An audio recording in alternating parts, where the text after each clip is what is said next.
कि मैंने आपको लास्ट वीडियो में बताया था कि ग्रेस मार्क्स का एक अनाउंसमेंट आया है और उस ग्रेस मार्क्स के अकॉर्डिंग अगर आप किसी एक सब्जेक्ट में फेल भी हो रहे हो तो आपको यहाँ पर पास किया जाएगा।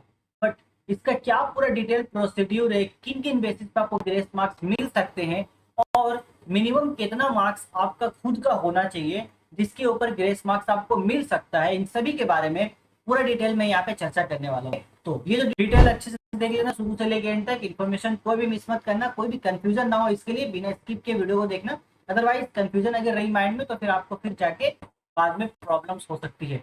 तो चलो बिना किसी और इंतजार के वीडियो को शुरू करते हैं। जैसे कि आप सभी को पता है, मेरा नाम है आमिर, आप सभी का स्वागत है मेरे प्यारे से यूट्यूब चैनल और पढ़ाई के ऊपर। Let's begin the video.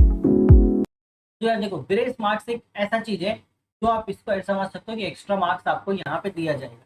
पहले ये समझ लो कि आपका ओवरऑल कितना मार्क्स होना चाहिए मिनिमम खुद का जिसपे आपको ग्रेस मार्क्स दिए जा सकते हैं।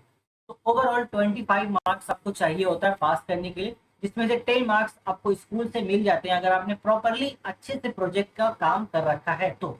इसके अलावा 15 मार्क्स आपको 90 में से लाना होता है जो कि रिटर्न एग्जाम है। अब उस रिटर्न एग्जाम में मान लो आपके 12, 13 या 14 मार्क्स आ रहे हैं। ध्यान से सुनना, 12, 13 या फिर 14 अगर ये मार्क्स आ रहे हैं देन यहाँ पर ये है कि आपको ग्रेस मार्क्स दिया जाएगा।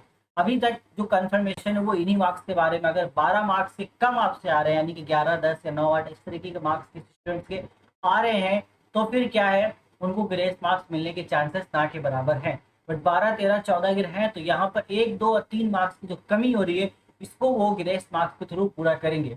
अब सवाल आता है सर कि ये ग्रेस मार्क्स को किन बेसिस पे देंगे। तो 3 फैक्टर्स उन्होंने बता रखे हैं। इसमें से पहला फैक्टर है आपका ओवरऑल कॉपी प्रेजेंटेशन। अब किसी एक सब्जेक्ट में अगर आपकी खराब हो रही है मार्क्स तो आपको देखा जाएगा दूसरे सब्जेक्ट्स में आपने किस तरीके से अच्छा परफॉर्मेंस किया हुआ है। अब मान लो किसी का मैथ्स में थोड़ा सा खराब हुआ बट उसने physical science, life science and history, geography इन सब सब्जेक्ट में उसने अच्छा मार्क्स स्कोर किया है। ऑन एवरेज वो 40-50% के आसपास वो स्कोर कर रहा है। ये मैं आपको अंदाजे के लिए बता रहा हूँ, ऐसा डाटा उन्होंने शेयर नहीं किया, मैं आपको समझाने के लिए बता रहा हूँ ग्रेस मार्क्स कैसे वर्क करती है।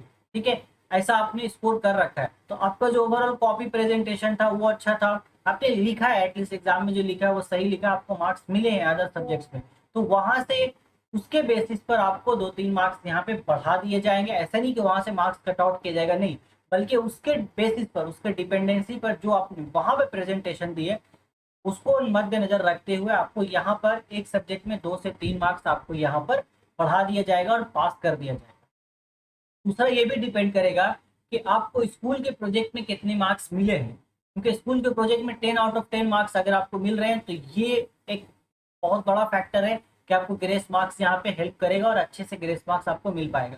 अगर यहाँ पर क्या है कि स्कूल से आपने प्रोजेक्ट अच्छे सबमिट नहीं किया और स्कूल ने अगर 8 या 9 मार्क्स दे दिया तो फिर ये ग्रेस मार्क्स आपको कहीं ना कहीं फायदा नहीं पहुंचा पाएंगे। ये दो बात हो गई। तीसरी बात, आपका बैकग्राउंड यहाँ पे जो कि स्कूल के थ्रू कहीं ना कहीं सबमिट होता है कि 9th में आपका ओवरऑल 9th 10th में बैकग्राउंड कैसा था, अटेंडेंस के बेसिस पर आपके क्या हालचाल थे, उस बेसिस पर भी यहाँ पर ग्रेस मार्क्स आपका इफेक्ट करेगा। तो ये 3 चीजें हैं जिनके बेसिस पर ग्रेस मार्क्स आपका इफेक्ट करने वाला है। बट इन 3 में जो सबसे इंपॉर्टेंट है वो ये है कि आपने माध्यमिक में प्रेजेंटेशन कैसी की है बाकी सारे सब्जेक्ट की।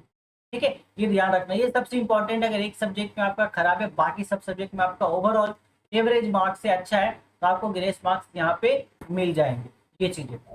अब यहाँ पे अगर किसी स्टूडेंट का ये सवाल आ रहा है कि सर मेरे एक सब्जेक्ट से ज्यादा सब्जेक्ट में अगर खराब है, मेरे 2 सब्जेक्ट 3 सब्जेक्ट में अगर खराब है, तो देखो यहाँ पर अगर आप ये सोच रहे हो कि आपको 2 या 3 सब्जेक्ट में ग्रेस मार्क्स मिलेंगे तो उसके चांसेस बहुत कम है। क्योंकि सिंपल सा लॉजिक आप खुद भी समझ सकते हो इस चीज को कि ग्रेस मार्क्स किस बेसिस पे दिया जा रहा है कि आपने बाकी सब्जेक्ट में अच्छा किया हुआ है तो आपको एक सब्जेक्ट पे यहाँ पर हेल्प मिल जाएगी। बट अगर आपने 2 सब्जेक्ट या 3 सब्जेक्ट में खराब कर रखा है तो बाकी तो बचे ही 3 सब्जेक्ट, तो उसके बेसिस पर आप क्या डिसीजन लिया जाएगा कि आपको तीनों में ग्रेस मार्क्स दिया जाए, तो ये चांसेस बहुत कम है। ग्रेस मार्क्स का फायदा उन स्टूडेंट्स को पहुंचेगा जिनका कोई एक पेपर कहीं ना कहीं खराब हो गया और वो पासिंग मार्क्स से कम आ रहे हैं तो फिर उनको वहां पे पास किया जाएगा। तो ओवरऑल मैं उम्मीद करता हूँ कि आपको ये ग्रेस मार्क्स वाला जो फंडा है वो अच्छे से समझ में आ गया होगा। कमेंट कर देना नीचे कि समझ में आया कि नहीं, बाकी वीडियो को शेयर कर देना अपने उन दोस्तों के साथ तो जरूरत है इन्फॉर्मेशन की। और अगर आप चैनल पर पहली बार आ रहे हो सब्सक्राइब कर लेना, क्योंकि मैथमेटिक्स से रिलेटेड ऐसे कंटेंट्स मेरे चैनल पे मिलते रहते हैं। बाकी अगर आप जेक्सपो एग्जाम के बारे में इंफॉर्मेशन जानना चाहते हैं तो इस वीडियो को आप देख सकते हैं। इसके अलावा माध्यमिक का जो physical science and life science का जो आंसर की है, जो क्वेश्चन हिस्सा लाए तो उसका सोल्यूशन आपको चाहिए तो आप इन 2 वीडियोस पे जाकर के चेकआउट कर सकते हैं। इसके अलावा अगर आपको जानना है कि कोलकाता, हावड़ा, हुगली और जलपाईगुड़ी में कौन सा बेस्ट स्कूल है जहाँ से आप साइंस या आर्ट्स या फिर कॉमर्स में परस्यू कर सकते हैं अपने कोर्स 11th-12th में, तो उनके लिए आप ये प्लेलिस्ट जाके चेक करो। यहाँ पर आपको सारे डिटेल इन्फॉर्मेशन मिल जाएंगे। सो ओवरऑल यहाँ पे लेता हूँ मैं इस वीडियो में अलविदा। मुझे दीजिए इजाजत, मैं चला अपने नेक्स्ट वीडियो की तैयारी करने के लिए। तब तक take care, till then goodbye and all the best for your future.